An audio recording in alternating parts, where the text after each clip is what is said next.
Assalamualaikum warahmatullahi wabarakatuh. Hai semua, apa kabar? Semoga sehat selalu dan baik-baik saja dimanapun teman-teman berada. Kalau untuk keluarga aku sekarang itu kabarnya kurang baik ya teman-teman, karena anak aku yang pertama lagi sakit. Jadi di video ini aku tuh lagi di rumah sakit ya teman-teman. Ini tuh udah hari kedua dari hari Minggu kemarin ya, tanggal 20 Agustus. Jadi anak aku itu masuk rumah sakit teman-teman. Di video ini alhamdulillah demamnya udah mulai turun ya teman-teman. Jadi di sini kita bisa sehat-sehat sambil senyum-senyum. Tapi ternyata ini itu bukan sembuh ya teman-teman. Setelah turun itu malah keesokan harinya itu demamnya makin tinggi teman-teman, sampai 40 derajat Celcius. Pokoknya di sini tuh aku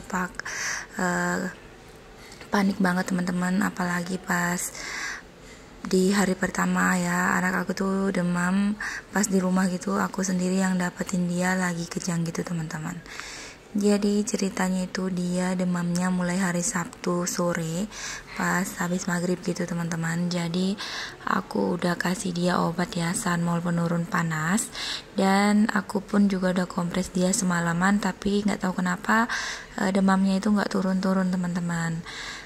Dan pas keesokan harinya dia itu badannya itu sepotong panas dan sepotong dingin kayak gitu teman-teman ya. Dari pinggang ke bawah itu dingin banget, sedangkan dari pinggang ke atas itu panas ya teman-teman, apalagi bagian kepala. Dan terlihat dia itu menggigil. Jadi kesalahan kami tuh kasih selimut dia ya, karena nggak tega, kakinya itu dingin banget kayak es teman-teman. Ternyata malah kejadian yang tidak kita inginkan itu terjadi karena diselimutin dan panasnya juga terlalu tinggi.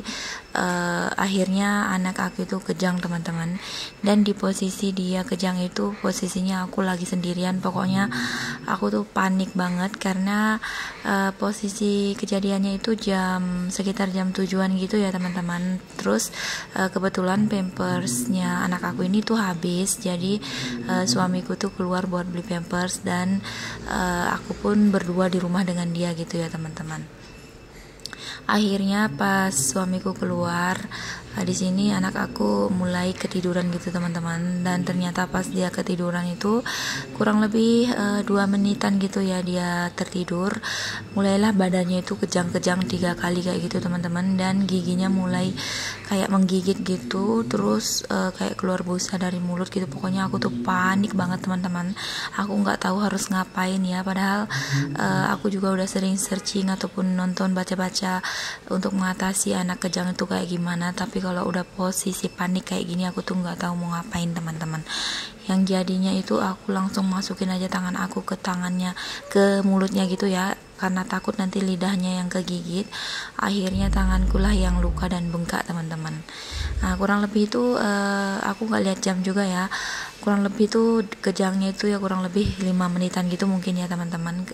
Karena aku tuh sempat teriak nangis-nangis, aku bingung mau ngapain lagi, sampai tetangga aku semua datang ya, dan mereka lah yang ngebantuin buat ngeredain kejangnya anak aku itu. Pokoknya aku nggak tahu itu mitos atau fakta. Dari salah satu tetangga aku itu ada yang ngasihin kopi gitu, ada yang pokoknya yang mereka tahu lah teman-teman. Di situ posisinya aku tuh nangis saja, yang aku tahu, yang lain aku nggak tahu mau ngapain gitu ya teman-teman.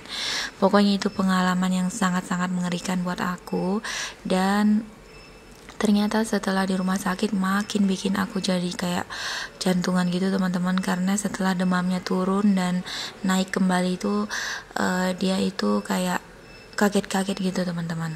Kayak setiap mau tidur, mau larut dalam tidur gitu, dia bangun kaget gitu kayak mau lari teman-teman.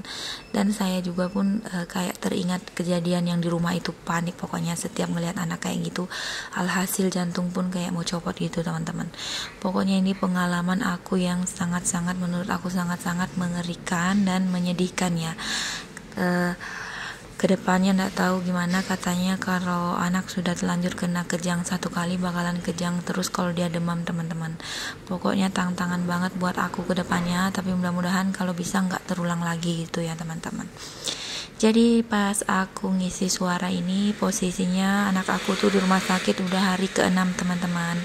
Masuknya itu hari Minggu dan ini aku ngedabingnya itu udah hari Jumat ya. Makanya udah sekitar 1 mingguan lebih gitu aku nggak upload video teman-teman. Oke, kembali lagi di videonya. Jadi di video ini posisi hari kedua ya. Di sini sempat turun gitu demamnya. Jadi kita pun mulai enak makan gitu teman-teman. Di sini posisinya aku udah selesai sarapan dan di sini tinggal kakeknya Alfa aja yang sarapan. Pokoknya kita itu beli makanan di luar karena nggak ada orang masak di rumah. Karena kebetulan ibu aku tuh lagi ke Bali gitu ya, ke kampung halamannya. Jadi nggak ada beliau teman-teman. Yang biasa nemenin aku di rumah sakit itu kan ibu. Tapi karena nggak ada ibu jadinya bapak aku.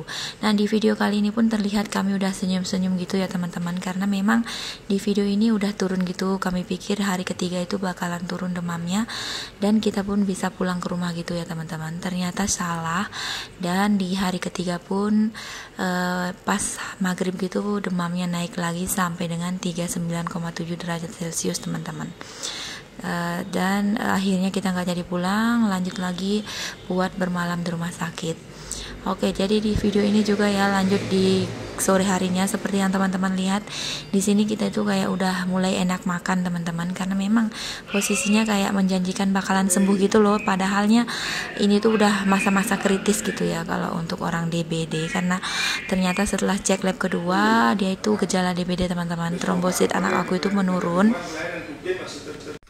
Oke teman-teman, sampai di sini dulu ya videonya. Jadi jangan lupa makan apapun keadaannya biar semangat gitu ya, biar nggak ikut ngedrop. Apalagi kan aku di sini menyusui ya teman-teman. Oke, jadi ini udah selesai makan. Assalamualaikum.